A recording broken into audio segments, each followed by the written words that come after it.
Alrighty, thank you for tuning in to the 11th iteration of the Konoha Companion. This is Joshua, and I'm your Konoha Companion. And on this episode, we're going to do an in-depth review of Season 1, Episode 11 of Naruto, entitled The Land Where a Hero Once Lived. Now, just to give you a quick rundown of where we're at, previously, there was a big plot twist where Zabuza was revealed to be alive, and that the tracker wasn't actually a tracker, it was actually an accomplice of Zabuza's named Haku. Haku is clearly a goon. He fooled Kakashi and the gang. He landed that ranged strike on Zabuza that stopped his heart and fooled them, which is obviously a super accurate attack from range. So there's layers of skill here that are super noteworthy in Haku. Kakashi used his chakra up with the Sharingan to the point that he was bordering on disabled. So it's worth notating that using a jutsu consumes chakra to the point that you can really hurt yourself and potentially even die. Gato is a little punk ass talking shit and whining about getting his wrist grabbed too hard by Haku, who whenever Gato came to confront Zabuza about not having done a good enough job at eliminating Tazuna, Haku was able to disarm two of Gato's thugs simultaneously in an instant, and then had them both held with the swords to their throats, with their own swords, right, all in an instant, right? So this guy is like super quick, super lethal, and can disarm high-level ninja really quickly. It's neat. Last episode, they were training with their chakra control by walking up on trees, and the way that these kids are walking on trees is the same way that Zabuza and Kakashi were standing on the water and having their fight an episode or two ago. It turns out that Sakura, although she has the least amount of chakra out of Team 7, she has the best chakra control, so go her, right? She's talented in her own right. Naruto went to Sakura for help on how to climb the tree more effectively. Kakashi reveals that Naruto is effectively like a chakra monster. He's got even more chakra than Kakashi Sensei, and he's just a kiddo, right? So that's obviously going to grow. They also mentioned the Anbu Black Ops, the Inferno Squad last time. They're basically like the Hidden Leaves Black Ops, right? I mean, it's Black Ops, right? They're like the elite of the elite who work from the shadows. Tazuna's grandson, Inari, has obviously been traumatized and believes the squad is doomed if they fight Gato. And they gave us a comprehensive rundown on chakra, and it's basically the power that ninja use to do superhuman stuff. I'm not going to go into the comprehensive breakdown. If you want to hear that, you can check out the previous episode where I went into it in real thorough detail. But last episode they did cover it. And then this episode starts with showing the bridge being built and how things are moving right along. And it's like modern construction, right? It's neat. They've got, cranes and beams. And it shows Sakura sitting down on the bridge, yawning. And Tazuna walks up and asks her, "Are you always this lazy?" And she goes on to ask, he goes on to ask, "Where's the blonde kid and the one with the bad attitude?" And I love that Tazuna refers to Sasuke as the one with the attitude, right? Like, we're not the only ones who've noticed his little general tone of condescension. Tazuna also at this point isn't drunk or sloppy like he usually is. He's got a hard hat on and is lugging heavy beams and is working hard, and not quite the same Tazuna that we're used to. This man is obviously like in his element building his bridge, right? It's dope to see him in his element doing his thing. Sakura responds to him that they're out training, they're climbing trees, and Tazuna remarks, "Too tough for you?" And Sakura responds, "No, in fact, I'm the best. That's why Sensei sent me here to guard you." And Tazuna stops dead in his tracks, looks at Sakura, and remarks, "You're joking." And this obviously pisses Sakura off, and I love that Tazuna is always poking fun. The dude's probably a lot of fun to have a drink with. My father was like a union pipe fitter and always like poked this type of fun at my brother and I on the come up, and so it's like really, really wholesome to see this like sly, silly banter and shit talk that Tazuna is always poking and prodding with. Tazuna sets down his beam that he was carrying on a stack of beams, and a worker comes up and remarks somewhat tentatively, "Tazuna, I need to talk to you." And Tazuna asks him, "What about?" And the worker goes on, "The thing is, I've been thinking a lot about the bridge, and I've decided I've pushed my luck far enough. I want out." And Tazuna yells, "Now you're gonna quit on me? Just like that? You're kidding." And the man remarks back, "You know, I stayed in because of our friendship, but I'm putting my life on the line. Every day I stay here. Gato and his thugs will show up eventually. When they do, they'll kill you and the bridge will never get finished anyway. It's a lost cause, Tazuna. Why don't we stop now while we can get out of this alive?" And Sakura is off to the side watching all of this transpire kind of from the sidelines. And Tazuna responds, "No chance. This is our bridge. Our island is poor, and it will stay that way until this bridge connects us to the mainland. Commerce, trade, and hope. That's what we're building here." And the man responds, "There's not going to be much hope if we're all dead." And Tazuna goes, "It's already noon. Let's take a break for lunch." And he walks right past the man who was trying to quit. And the man pleads, "Tazuna, let's not let it end like this." And Tazuna turns and sharply tells the man not to waste his breath. He then goes, "Oh, Engichi, don't bother coming back after lunch," and walks off real emphatically. And it's just wild how prevalent the threat of violence from Gato is. Tazuna literally can't keep his crew on deck because they're so terrified. And it's not like a normal crew, right? These are like Tazuna's boys, and they're just terrified. And it also shows here how like firmly committed to getting this bridge built that Tazuna is, right? He's went all the way to the Hidden Leaf, trekked all the way back, damn near been killed several times. Like nothing is stopping this man from getting this bridge built. And he'll do it himself if it comes right down to it. Get out of his way.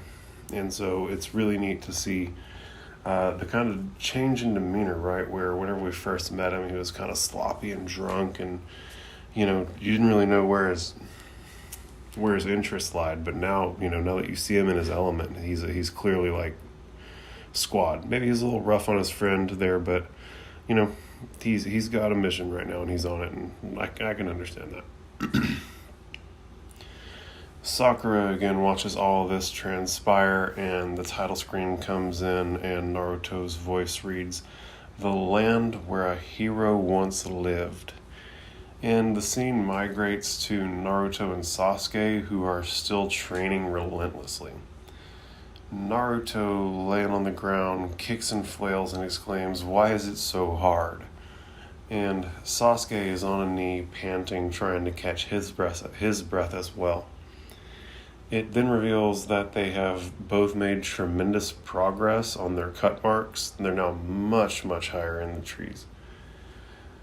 Naruto and Sasuke lock eyes, they stand up, and the beat drops. And Naruto thinks to himself, "I'm not gonna lose out to you." And they both take off and climb their trees at the exact same moment. They're both running up their trees, neck and neck, and we cut away to Sakura and Tazuna, who are walking in the city. And Sakura looks around and asks Tazuna where they're going. And Tazuna remarks, "You want to eat tonight, don't you?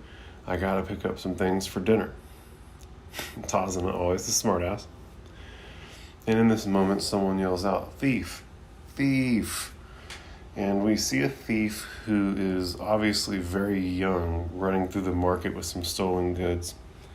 And Sakura sees this and looks around and notices young kids sitting out homeless in several places. She then thinks, what's wrong with these people?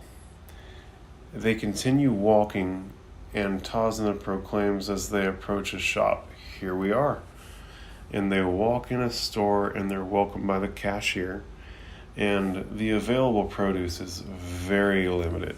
Like, we're talking like famine, communist country, like bruh, like there's one carrot in the whole place type of limited. Like Tazuna needs to put carrot in the stew. Ain't no one else coming into that shop and being able to put carrot in the stew that day. Type of limited.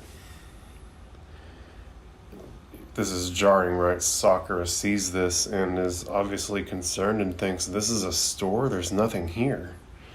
And as she thinks this, a shopper that's behind her notices Sakura's bag and makes an opportunistic attempt at stealing it. And Sakura feels the hand impress upon her, and she hits this fool with a spinning heel kick into oblivion and yells, "You pervert." And the guy, like, as he's falling to the ground, tries to explain that he's not a perv, he's a thief, but it's too late. She's already kicked his face in. The dude's nose is bloody. Several teeth have been sent flying. And yeah, I mean, you can keep yourself from being beaten more, but you got a trip to the dentist at least. Tazuna and Sakura continue on their journey through the market, and Tazuna remarks, "Wow, you really surprised me back there. Girls around here don't fight like that." And Sakura, visibly still really upset, responds, "They should. Something's seriously wrong here." And in this moment, a little hand reaches up and tugs at Sakura's garment right at her butt. And she thinks again, and she turns to address her would-be groper and yells, "Hey, Buster," but quickly realizes that it's a child, much younger than her, like Konohamaru's age. And he reaches both his hands out with a smile and asks, "Please." And he lets out a little giggle, and Sakura is just obviously touched by this cute little kid and his polite little demeanor, and he's begging, and she hands him candies from her purse, and the young boy thanks Sakura sincerely. Sakura smiles and shrugs, and the kid giddily runs off into the crowd. Tazuna remarks that this is how it's been since Gato came here. The children suffer, and the adults are afraid to stand up to him. They've lost all hope. That's why we have to finish the bridge. It will bring commerce and trade, but much more importantly, that bridge is a symbol of courage. We must restore the spirit of our people. When the bridge is finished, people will start to believe again. And Tazuna clenches his fists tightly and continues, "They'll believe they can live with dignity. We can't let Gato stop us." And Sakura thinks to herself, Sasuke, Naruto, we have to help them. And it takes us back to Naruto and Sasuke, who are both still training and setting new personal goals, new personal records. And Naruto looks up at Sasuke and thinks, "Damn, he's still climbing, that's impossible." And Sasuke marks his new high point and drops down. And as he's dropping, thinks of Naruto and thinks, "Damn, he's catching up to me inch by inch." And it's funny how these two are both always looking at each other and always being motivated by the progress that one another are making. Right? They're both just like insatiably competitive, and they're both very talented, so it's just building, right? And Naruto looks at Sasuke as Sasuke lands, and he growls in frustration and thinks, "No, no, no. If I think about Sasuke, I'll lose my concentration, believe it. Come on, Naruto, center yourself."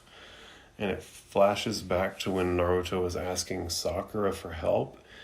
And it then shows Naruto standing in the appropriate position to center his chakra on the bottom of his feet with his hand sign cast. And you hear Sakura's voice, "All right, chakra requires spiritual energy. So if you get all anxious and frantic, it doesn't work. You have to relax and totally focus on the tree. That's how you get a steady chakra flow in the bottoms of your feet. And you hear Naruto remarking in his head, relax, focus on the tree. And his feet start to get a blue outline to them, similar to the blue outline that Kakashi had around his entire body when he blew away the mist during the Zabuza fight. And he thinks to himself, yeah, I can feel it. I'm going all the way this time. And he smiles real big and sprints toward the tree. And just as he's about to do it, Sasuke yells, hey, Naruto. And this breaks Naruto's concentration and he falls over. Naruto looks up and back from the ground and yells angrily, Sasuke, what are you doing? I was trying to focus my chakra. Sasuke responds, well, the thing is, and Naruto interrupts him, the thing is what?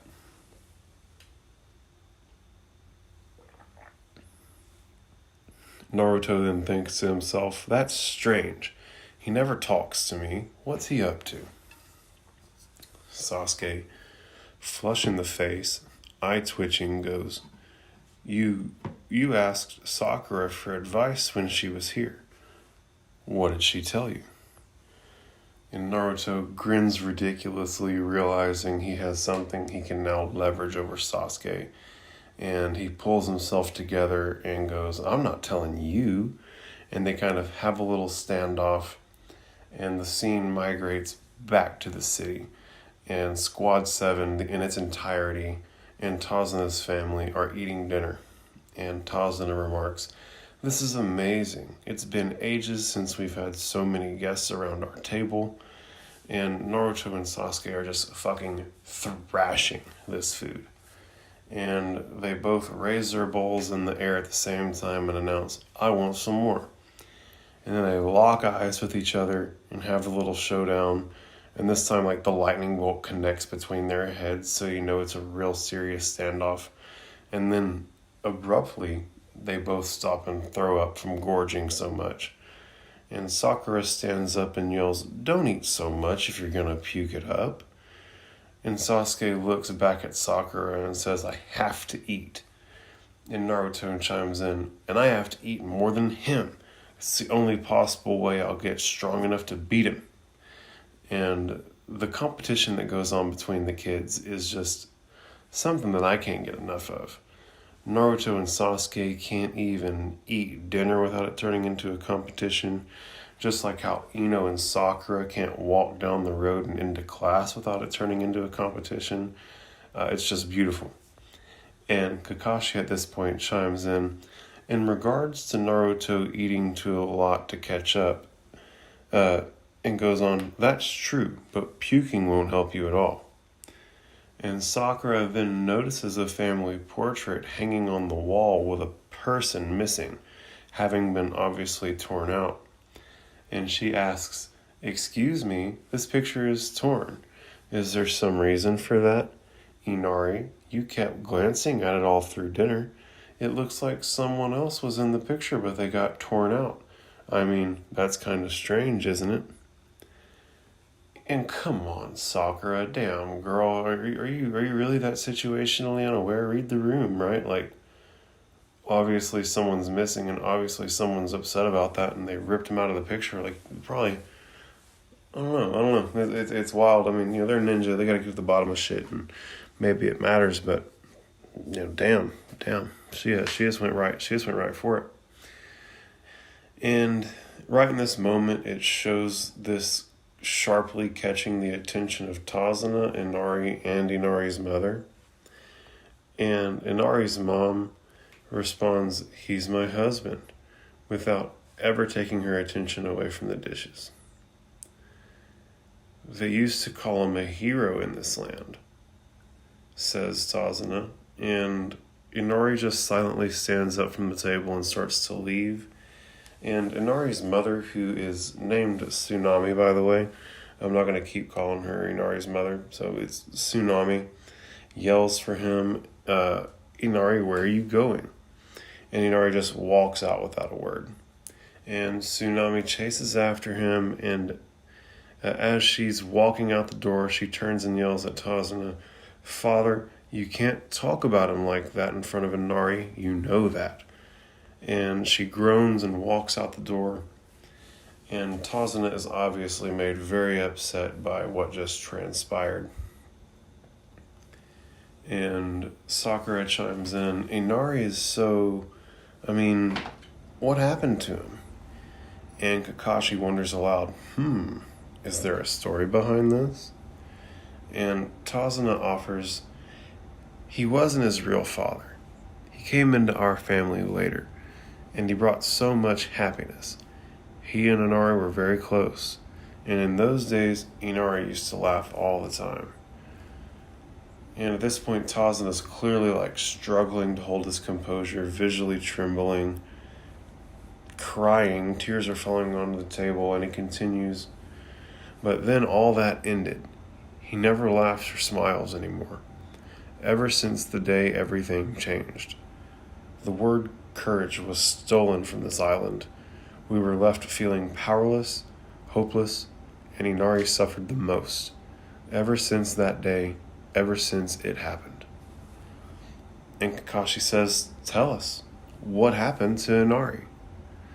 And Tazuna responds, first, you need to know about the man, his father, the man who taught us the word courage, who was a hero in this land.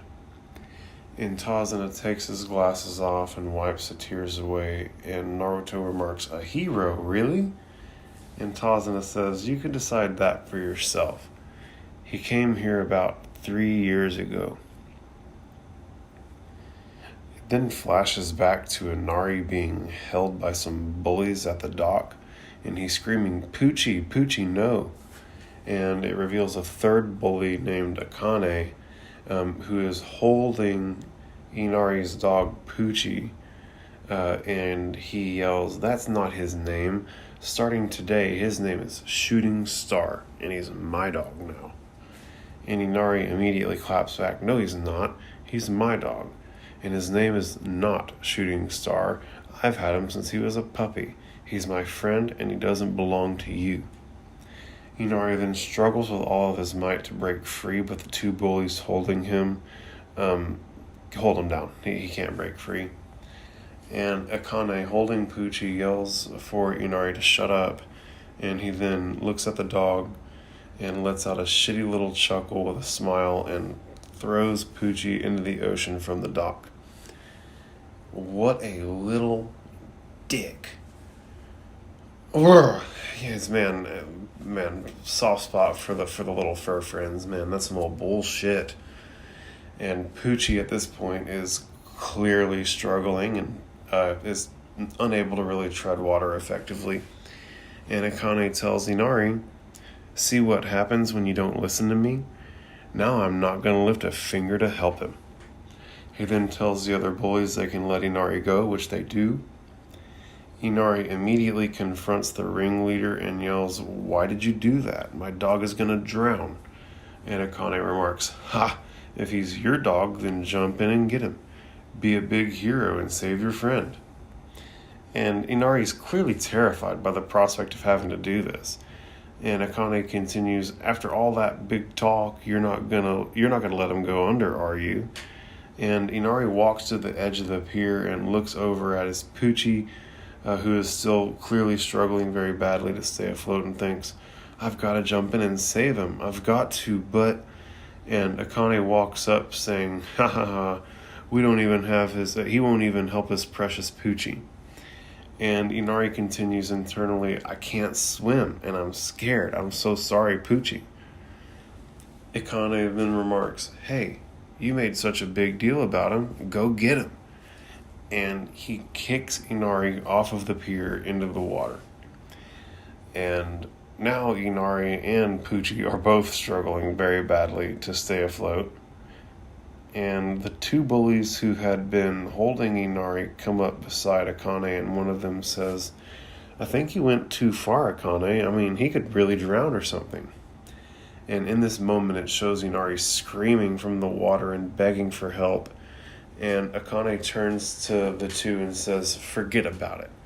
And the one bully who is having the conflict of conscience responds, "I don't know." And Akane grabs him by the shirt and tells him, "You say one more word and you going in next. Got it?" And Inari's literally screaming. He doesn't want to die at this point. And at that moment, Poochie starts doggy paddling to the shore, and Inari yells for Poochie, but Poochie just keeps right on swimming to safety. And we flash back to Tazuna, who says, "Interestingly enough, at that exact moment, Pooch figured out how to dog paddle." And you hear Pooch howling in the background of the house. So like, oh my god, Pooch and Inari both made it, right? But it flashes us back to the story, and Inari is still struggling in the water, yelling for Pooch as Pooch safely makes it ashore and shakes himself dry. And the dog barks and runs off. And the three bullies chase after Shooting Star and leave Inari to drown. Inari goes under the water, and as he's sinking thinks, "Oh no, I can't breathe," and everything goes white. And the next thing we experience is Inari waking up next to a fire with fish cooking over the fire and a man who you should recognize at this point as the man who winds up becoming Inari's father figure. And he remarks, "Waking up, huh? Finally. I had a little talk with those kids. They won't bother you again. Here, eat." And the man offers Inari a fish from the fire. Inari questions to himself, "Am I alive? Is this real?" He then asks aloud, "Did you pull me out of the water, mister?" And the man responds, "Have a bite to eat first. Then we can talk about all that."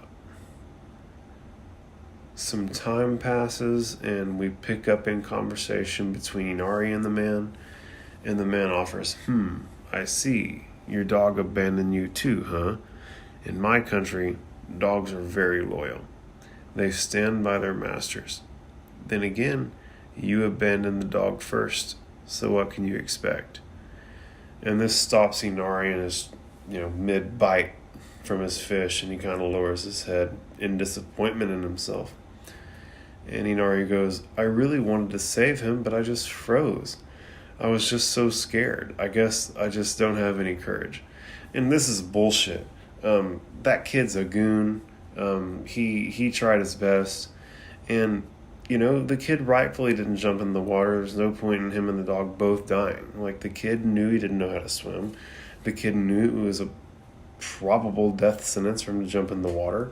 And he made the appropriate decision. And, he didn't abandon the dog. He was put into a situation where he couldn't appropriately save the dog. But that wasn't his fault. None of that was his fault. So I don't think that the kid deserves any criticism for how that situation played out. And I don't think that he should be cast in the light of having abandoned the dog because he wouldn't jump into certain drowning death to try and save the dog when he knows he can't swim. But the man stops him and puts his hand on his head and tells him not to be so hard on himself. He's a kid, and that when he was Inari's age, he was scared too, and that it's no big deal. But to always remember this: live your life so that you have nothing to regret. If you care about something, protect it. No matter how tough, no matter how sad, you've got to keep trying. Even if you have to put your life on the line, protect it with both arms. Never give in. And it shows this is basically blowing Inari's mind. And it takes us back to Tazuna at the table telling the story, who continues, "His name was Kaiza, a simple fisherman who'd come here from another land to follow his dream. After that, Inari and Kaiza were inseparable. The boy had never known his real father, so you can imagine what it meant to him to have Kaiza in his life. He looked up to him, followed in his footsteps like a real father and son. Kaiza spent more and more time with us until he just naturally became a member of our family. And then, when this town needed him, he became something more." And it flashes us back to a hellacious storm. and a man busts into the house and yells, "We've got trouble, Kaiser.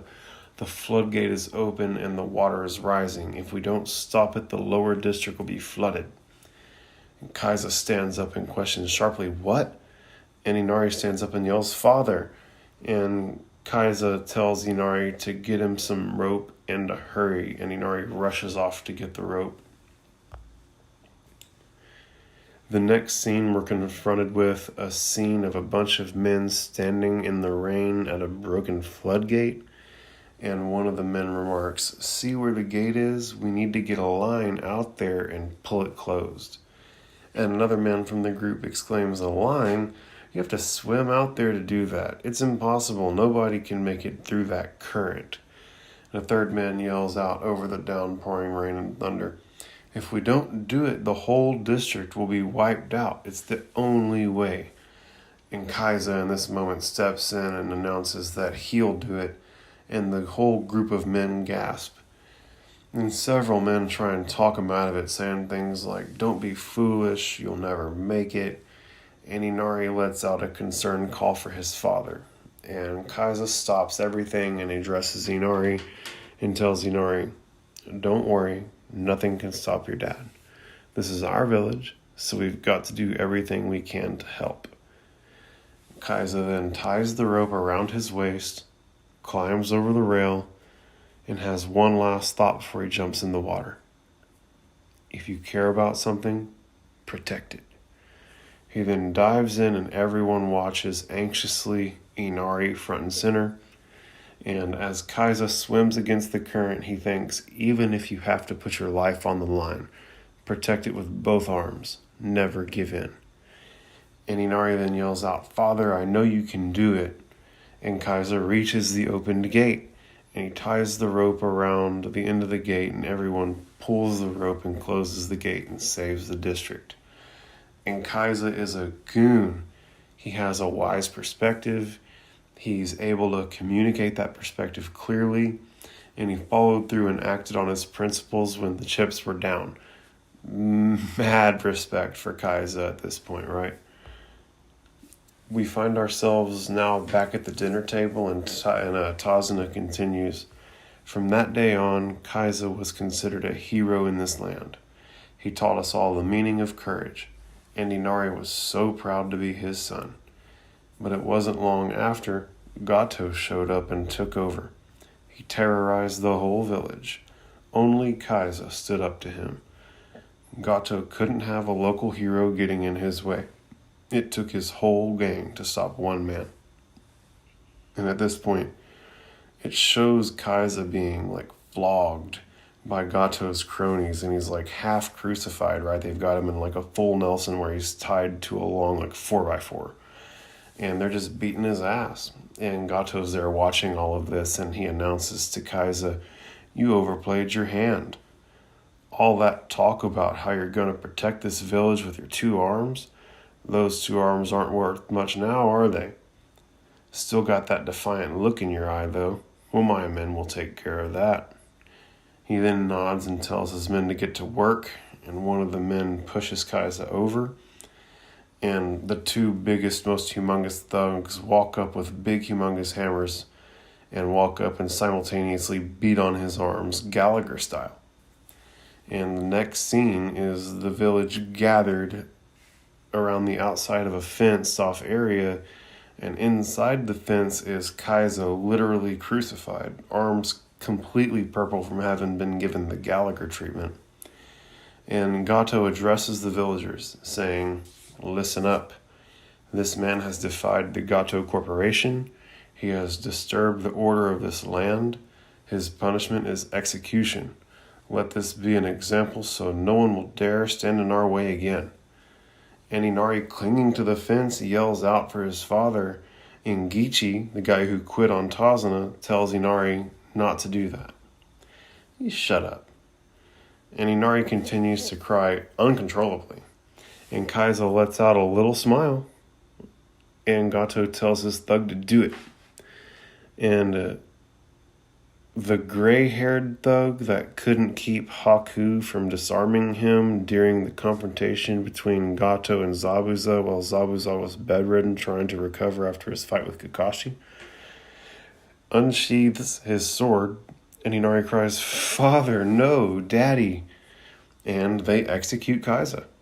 And holy shit, they let a kid go watch his dad get executed by katana? Whoa. Whoa. Whoa. And we find ourselves like in Inari's head, right? Like we find ourselves in kind of these people's purgatorial spaces quite often. And he's basically all alone, standing beneath a single light shining on him. And he's thinking, "You told me that you'd protect me in this land with both your arms. You made me believe you could do it, but it was all just a lie." And Inari looks down in disappointment. And at this point, it flashes us back to the dinner table. And Tazuna remarks that since then, Inari's changed. So did Tsunami. And all of our people. We lost our will. Naruto is visibly upset by all of this and is flashing back to when Inari was telling him there's no such thing as heroes, only stupid kids believe that. And he then flashes back to Inari crying, looking out over the ocean from his bedroom window with the picture of Kaiza. And Naruto looks at the picture of the family on the wall with Kaiza ripped out. And the beat starts to build, and he goes to make a decisive move, and he falls flat on his face. And Sakura asks Naruto, what is he doing down there? And Kakashi chimes in, "You better take the day off. No more training. You've used too much chakra. If you push any harder, it could kill you." Naruto, struggling, forces himself up and says, "I'm gonna prove it." And everyone looks on confusedly, and Sakura asks, "Prove what?" And Naruto continues, legs shaking beneath him, goes, "I'll prove that it's true, that in this world there are real heroes." And the episode ends. Right? So it's a little bit of a cliffhanger. We're going to see if Naruto is able to cause a paradigm shift in the perspective of Inari. Some other final thoughts that I have on the episode are that it's really cool that Sakura was able to get out of training because she excelled and she was able to go and spend time with Tazuna. And we were able to kind of learn a little bit more about Tazuna's, fun little demeanor, especially when he's at work in his element. I love the element of constant competition. Sasuke and Naruto eating rice, and I love the element of competition where Sasuke and Naruto are eating rice and where Ino and Sakura are racing to see who walks into class first, right? I love that these kids are always competing all the time, whether they're fighting a real dangerous bad guy or whether they're just doing something mundane. They're always having to push one another and help each other become the best versions of themselves that they can be, even if it's just selfish pursuit, right? That's what's happening. Fuck Gato. That guy can eat sand. I can't believe he's got the whole land of waves living shitty and killing our man's Kaiza. Like, bruh, mad respect for Kaiza. I can't believe they did him like that and scarred the whole community, and now no one will do shit because they took out kind of their bravest person. Wow. I can't believe they let Inari watch that. Can you blame the kid for being traumatized after seeing his father figure get straight up, slain in person, bro? That's crazy. Yeah. Tsunami and Tazuna should have definitely sheltered that kid from that, I think. I'm all about some truth, but damn it, man. Kaiza was a real goon, principled, honest, acted on his principles even when it was hard, a real one. Respect on that man's sleeve stack. Kept it trill. I love that the bridge is a symbol of hope and courage. That's something to remember because it's going to take a lot. It's evident it's going to take a lot, right? I mean, we're facing down Gato. Gato has a stable of ninja assassins, right? Zabuza is just on the spectrum there. Like, he's not even the baddest of the bad dudes that are under the employ of Gato. Hell, Zabuza might not even be as bad as Haku. Haku's done some pretty wild shit. So, there's still some big bads out there that are under the, and we don't know how big and bad they are, that are still kind of on the board at this point that we haven't been able to fully recognize. So, it's interesting how it's all playing out. I love that Naruto is hell bent on proving that heroes are real to Inari.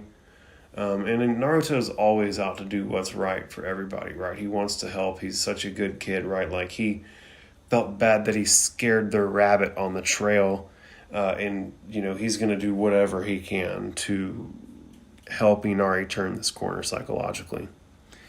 And with that, we can kind of put a bow on this episode. If I missed anything, if I didn't connect any dots that you feel like ought to have been connected, let me know.